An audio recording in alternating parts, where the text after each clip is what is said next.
మొక్కుకుంటాను ప్రభు అని ఎప్పుడైతే మొక్కుబడి చేసుకున్నారో ఆ మొక్కుబడి చేసుకున్న కాడి నుంచి దేవుడు ఆ కార్యం చేయటం మొదలుపెట్టాడు. ఆఖరి ఫోటో కూడా దిగిపోయి వెళ్ళారంట. ఎందుకంటే పిల్లలతో లాస్ట్ ఫోటో మళ్ళీ నేను వెళ్తున్నాను హాస్పిటల్కి, మళ్ళీ తిరిగి రానేమో ఇదేమని ఆఖరి ఫోటో అని డాడీని ఇప్పుడే చూసుకోండి అని ఫోటో దిగి అది ఆఖరి ఫోటో ఆయన దాంట్లో ఉంది. చేసిన ప్రార్థన బట్టి దేవుడు ఎంత గొప్ప మేలు చేశాడు ఆయనే చెప్తారు. మాటలు విందాం. మా వల్ల కాదు. అమ్మాయిలు మా భార్య మేము పిల్లలతో దిగిన ఫోటో చిన్నప్పటి నుంచి కూడా చర్చికి వెళ్ళామండి. అయితే నేను టొబాకో బొడ్లో చేసేవాడిని. కొంచెం ఫ్యామిలీ పక్క ఫ్యామిలీలు మాకు కొంచెం డిస్టర్బెన్స్ వల్ల గొడవల వల్ల మేము స్టేషన్ విషయంలో కూడా దేవుడు నన్ను కాపాడాడు. కాపాడిన తర్వాత నేను గృహాన్ని కట్టుకున్నానండి. ఓ 10 రోజుల్లో గృహప్రవేశం పెట్టుకోవాలి ఘనంగా అని అనుకున్నాను. కానీ నాకు కూడా తెలియదండి, నా కడుపులో 5 కేజీల గడ్డ ఉంటుందన్న విషయం నాకు కూడా తెలియదండి. కనీసం నొప్పి వచ్చేది కాదు, ఏమొచ్చేది కాదు. నేను ఇంటికాడ కష్టపడి పనిచేయడం వల్ల కానీ ఏమన్నా కొద్దికొట్టు కూడా నరం ఒకటి వాసేదండి, తీపొచ్చేది. ఏంటి అని చెప్పేసి నేను ప్రైవేట్ హాస్పిటల్ కూడా వెళ్ళానండి. ఎక్కడికి వెళ్ళినా సరే అంటే నాకు నిమ్ము ఉండేదండి. నిమ్ము ఉండటం వల్ల ఈ అయితే నేనేమో నిమ్ము అనుకునేవాడిని, కానీ అది సమస్య అనే విషయం నాకు ప్రైవేట్ హాస్పిటల్ తిరిగినప్పుడు ఎవరు చెప్పలేదండి. గవర్నమెంట్ హాస్పిటల్కి వెళ్ళిన తర్వాత ఆయన అడిగానండి, ఏమండి నాకు ఇక్కడ నొప్పి వస్తుంది ఏంటండి అని అడిగితే ఆయన స్కానింగ్ పంపించారండి. స్కానింగ్ పెట్టిన తర్వాత మరలా స్కానింగ్ రాశారు. రెండో స్కానింగ్ కూడా వెళ్ళాను, మరలా స్కానింగ్ రాశారండి. అదేంటండి నేను స్కానింగ్ చేస్తే అన్నీ తెలిసిపోతాయి అంటారు కదా, మరి నాకేంటండి మూడో స్కానింగ్ కూడా వెళ్ళమంటున్నారు ఏంటి, ఏలూరు వెళ్ళమంటున్నారు ఏంటి అని అంటే అప్పుడు ఆయన ఇలాగ ఈ పెన్నతో ఇలా గీసండి 15 సెంటీమీటర్ల మీద ఇంకొక సెంటీమీటర్ 16 సెంటీమీటర్లు పొడవు వెల్లడుపు గెట్ట ఉందండి మీ కడుపులో అన్నాడు. అకస్మాత్తుగా నాకే నేనైతేనండి ధైర్యంగానే ఉన్నా, కానీ మా ఆవిడ ఏడు చేస్తుంది. అన్నాను డాక్టర్ లాగే చెప్తారు నువ్వే ఎన్ని నమ్మకో అని చెప్పేసి నేను ఆ రిపోర్ట్ బట్టి బయటకు వచ్చానండి.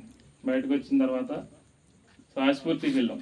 శ్వాసపూర్తిలో ఆపరేషన్ చేస్తాం కానీ డబ్బులు అవుతాయి అన్నారండి. సరే చేయమన్నారండి వాళ్ళు. నేనే ఆ నైటు బాగా ఆలోచించుకుని బిందు అమ్మగారు ఉంది కదండి నిర్మల్ హాస్పిటల్లో, ఆ బిందు సిస్టర్ గారు మేము ఆ చర్చికి వెళ్తామండి, ఆర్సీఎంకి వెళ్తాను కాబట్టి మాకు కలెక్షన్ రిలేషన్ ఉంటుందండి.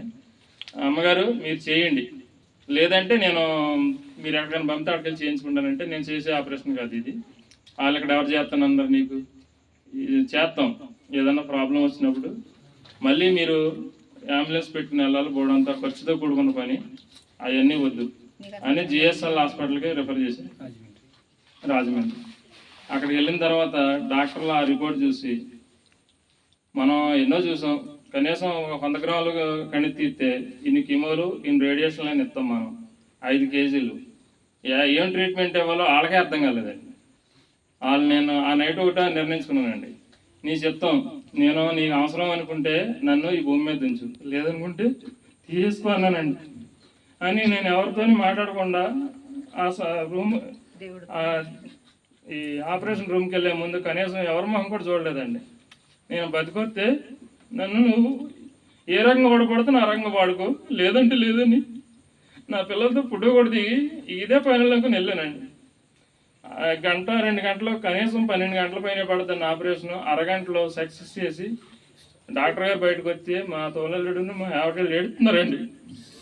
ఏంటనంటే ఏమీ లేదు అంత హ్యాపీగా జరిగింది అని చెప్పారండి. అక్కడ నుండి నన్ను మామూలుగా ఐసీయూలోకి పంపించిన తర్వాత తెల్లారి పొద్దున్నే స్ట్రెచ్చర్ తీసుకొచ్చి దీంట్లో కూర్చుని నడవలేవు అన్నారండి.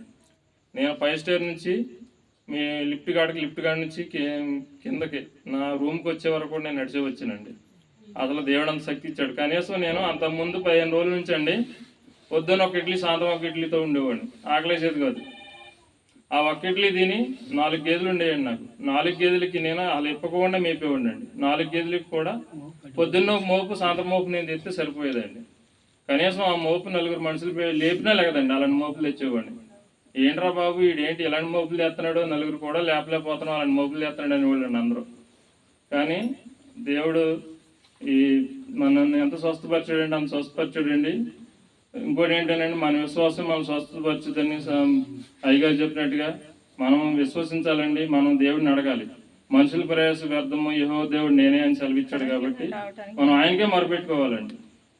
నన్ను ఎన్నో సంఘాలు నాకు ప్రార్థన చేసినాయండి. చెన్నై వరకు ఎల్లియప్పుడు అయితే లింక్ ప్రార్థన చెన్నై వరకు తీసుకెళ్లారండి నా గురించి ప్రార్థన చేయడానికి. మా ఫాదర్ గారు అలాగేనండి డిఎస్సి ఎగ్జామ్ రాసాము, రిజల్ట్స్ వచ్చినాయండి. ఈరోజు వచ్చినాయండి. మాకు దేవుడి దయ వల్ల ఉద్యోగం, నాకు అలా అలంకారం కాదు కానీ నా కుటుంబ పోషణ కోసం నేను అడుగుతున్నాను.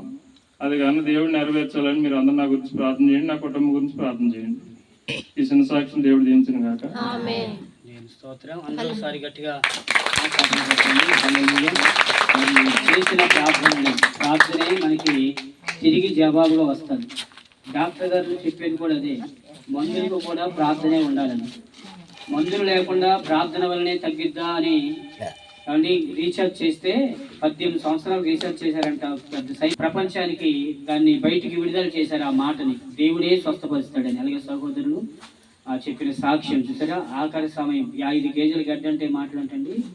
అలాంటి గడ్డని సిలుగిరిలో నేను బ్రతికి వస్తే కనుక సాక్ష్యం చెప్పుకుంటానని అనేక మంది మధ్యన ఆయన అనుకున్న ఒక మాట ఈ రోజున నేను బ్రతికించి మన మధ్యకి ఆయన సాక్ష్యం తీసుకొచ్చింది. చూడండి, అందుకే చనిపోతున్న వారిని కూడా హిజ్కియా మరణకరమైనటువంటి రోగము కలగగా చూసారా, ఆయన కన్నీళ్లు విడిచి ప్రార్థన చేసినప్పుడు వెంటనే 15 సంవత్సరాలు ఆయుష్ పెంచాడు. ఆయన పరిస్థితి ఈయన పరిస్థితి. అందుకే దేవుడు ఈ మాటలు చెప్పించారేమో, మరణకరమైన రోగం వెళితే బయటకు వస్తాడో లేదో తెలియదు అండి. అందుకే ఆ పిల్లల్ని ఆకార ఫోటో దిగిపోయారంటే ఏంటి అర్థం, వెళ్తున్నాను వాళ్ళు కూడా ఏం చెప్తారు, కూడా వచ్చి సాక్ష్యం చెప్పుకుంటానని మనసులో అనుకున్నా. ఆ సాక్ష్యమే ఆయనకు ఒక పని ఉంది ఇక్కడ. ఆ పని ఆయన ఏంటి, ఆ పని ఎంత బలమైనటువంటి కారణం అది చూసారా. 5 కేజీల గడ్డ కడుపులో ఉంటే ఇప్పుడు గర్భసంచిలో ఉన్న శిశువు ఎంత ఉంటాడు, 2.5, 3 ఉంటాడు. బేబీ ఎంత ఉంటుందండి. మరి ఆయనకి 5 కేజీల గడ్డ అంటే ఎలాగుంటుంది, ఆయన కడుపు ఎలాగుంటుంది చూడండి. కడుపు అయితే చూపించలేదు, ఇంకా మీరు చూస్తే ఎక్కడి నుంచి ఎక్కడ కోసేసి ఉంటారో.